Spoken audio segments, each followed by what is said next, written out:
తిరుమల లడ్డు కల్తీ జరిగిందని చెప్పి చంద్రబాబు నాయుడు గారు నాడు అసత్యమైన ప్రచారాలు చేశారు. ఆయన చెప్పడం ఆలస్యం, ఇంకా పచ్చ మీడియా ఇంకా విపరీతంగా పబ్లిక్ని మైండ్ని ఎలా వాష్ చేయాలని చెప్పి అలాగ విపరీతంగా ప్రయత్నం చేసింది.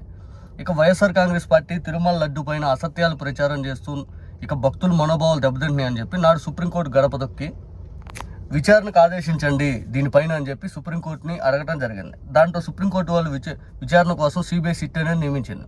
అందులో ఆంధ్రప్రదేశ్కు చెందినటువంటి పోలీసులు కూడా ఉన్నారు. ఇక సిబిఐ సిట్ అనేది ఒకటి నియమించి విచారణ చేసిన క్రమంలో చంద్రబాబు నాయుడు గారు ఆరోపించినట్టు ఎక్కడ కూడా జంతుకోవు లేదో, చంద్రబాబు నాయుడు గారు ఆరోపణలు అసత్యం అని చెప్పి క్లియర్ కట్గా సుప్రీంకోర్టుకి సిబిఐ సిట్ వాళ్ళు సమర్పించినటువంటి రిపోర్ట్లో క్లియర్గా రాసింది. ఇంకా లడ్డు పైన లాగే ప్రయత్నం చేయడం మాత్రం మంచి పద్ధతి అయితే కాదు. ఇప్పటికైనా కానీ లడ్డు విషయం పదే పదే ఎత్తి భక్తుల మనోభావాలు దెబ్బతీయొద్దు. మీరు ఒక మైండ్ సెట్తో ఇదిగో ఇలాగే దుష్ప్రచారం చేయాలి, ఇలాగే ఉండాలి అని అలాగే పదే పదే తవ్వుతూ ఉంటే అది మీకే మైనస్ అవుద్ది. ఇప్పటికైనా కానీ ఎందుకు ఎత్తుతున్నారు? లడ్డు వ్యవహారం అనేది ఇంకా పూర్తి స్థాయిలో వదిలేయండి, లాగిన కాడి చాలు. భక్తుల మనోభావాలు ఇప్పటికే పూర్తి స్థాయిలో దెబ్బతిన్నాయి. ఈరోజు తిరుమల లడ్డు ఎవరు పట్టుకున్నా కూడా చంద్రబాబు నాయుడు గారు అన్న జంతుకోవు ఇదే గుర్తొస్తుంది. వాస్తవానికి తిరుమల లడ్డు పట్టుకోగానే పవిత్రత, స్వచ్ఛదనం ఈ గుర్తొచ్చే దగ్గర చంద్రబాబు నాయుడు గారు అన్న మాటలు గుర్తొస్తుంటే భక్తులు ఎంత ఆందోళన చెందారో ఇంకా అర్థం చేసుకోవచ్చు. ఈరోజు ప్రతి ఒక్కరు లడ్డును పట్టుకుంటే అదే గుర్తొచ్చేలా చేశారు.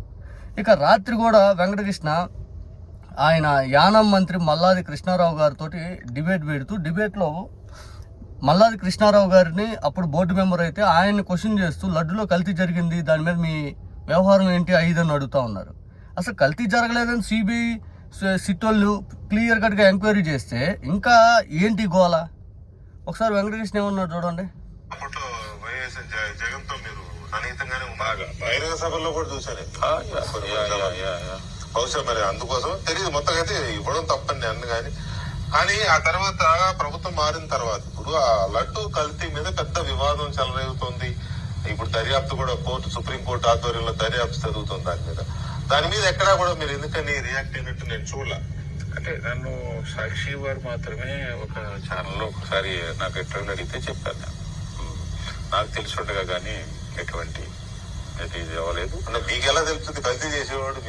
కాదు, మేము బోర్డులో ఏదైనా టెండర్ కాల్ చేసేటప్పుడు టెండర్ది బోర్డులో పెట్టినప్పుడు కానీ ఏదన్నా మెటీరియల్ కానీ అది మనకి షార్టేజ్ కానీ ఉంటే తప్ప, షార్టేజ్ లేకపోతే రీకాల్ రెండోసారి మూడోసారి టెండర్లకు అన్ని కూడా వెళ్లే పరిస్థితి ఉండేది.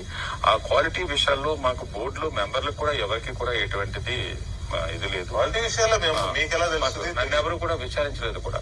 ఎవరో మెంబర్లు కొంతమంది విచారించారని తెలిసింది తప్ప నాకు అటువంటి విచారించలేదు, మీ దాకా రాలేదు. ఇంకా క్లియర్గా కృష్ణారావు గారు ఏం చెప్పారు, అసలు క్వాలిటీ విషయంలో మా బోర్డు ఎక్కడ కూడా రాజీ పడింది లేదు, ప్రతిదీ పూర్తి స్థాయిలో అని చెప్పి కృష్ణారావు గారు చెప్పగానే వెంటనే క్వాలిటీ విషయం మీకు ఎలా తెలిసిద్దంట. మరి అంతకాడికి అడగటం దేనికి? అంటే ఇతను మైండ్ సెట్ ఎలా ఉందంటే వెంకటకృష్ణది పూర్తిగా ఏదో జరిగింది ఆందోళన క్రియేట్ చేసేలాగా, ఇతను ఇలాగే జరుగుద్ది, ఇలా వాళ్ళు ఒక ఊహా ప్రపంచంలో బతుకుతూ ఉంటారు.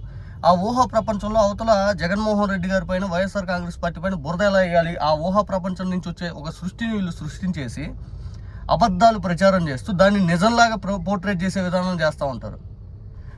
మల్లాది కృష్ణారావు గారు వెంటనే లడ్డు విషయంలో ఎక్కడ క్వాలిటీ విషయంలో మా బోర్డు మెంబర్స్ ఎక్కడ కూడా మేము రాజీ పడింది లేదు అనగానే ఇతగాడు వెంటనే మీకు ఎలా తెలిసిద్ది అంట. మరి ఎందుకు అడిగావు నువ్వు? మీకు ఎలా తెలిసిద్ది అన్నప్పుడు ఎందుకు అడిగావు? నీ విధానం నువ్వు డిబేట్ పెట్టేటప్పుడు ఇప్పటికైనా కానీ మానుకుంటే మంచిది అని పదే పదే భక్తుల దగ్గర నుంచి సుప్రీంకోర్టు కూడా చెప్పింది దీని ఇష్యూ పైన రాజకీయం చేయొద్దు అని. ఇంకా కూడా మారకుండా పదే పదే ఇలాంటివి చేసుకుంటూ పోతే ఖచ్చితంగా చంద్రబాబు నాయుడు గారు ప్రభుత్వం చేస్తున్న తప్పులను ఇంకా మీరే పదే జనాల్లో తీసుకెళ్తున్నట్టు. ఆయన చేసిన తప్పు అది భక్తుల మీద రుద్దాలని చూస్తూ ఉన్నారు. ఆయన అన్నమాట తప్పు. తిరుమల లడ్డులో జంతుకోగలిసిందని ఆయన అన్న ఇచ్చిన స్టేట్మెంట్ చాలా తప్పు. అది పబ్లిక్ అర్థమయ్యేలేకి చంద్రబాబు నాయుడు గారు సైలెంట్ అయిపోయి మీ మీడియాని ఉసుగొలుపుతున్నట్టుంది వ్యవహారం. చూస్తుంటే ఇది ఎంత దూరం పోయినా కానీ అంతిమంగా మీరు ఏం చేసినా కానీ జగన్మోహన్ రెడ్డి గారికి ఆ దేవుడే అండగా ఉన్నాడని చెప్పాలి. ఎందుకంటే ఆ దేవుడే సిట్ విచారణ క్లియర్ కట్గా ఏమి లేదని తెలిపించాడు. భక్తులకి ఇది ఒక ఊరట, భక్తులకి ఇది అతిపెద్ద ఊరట.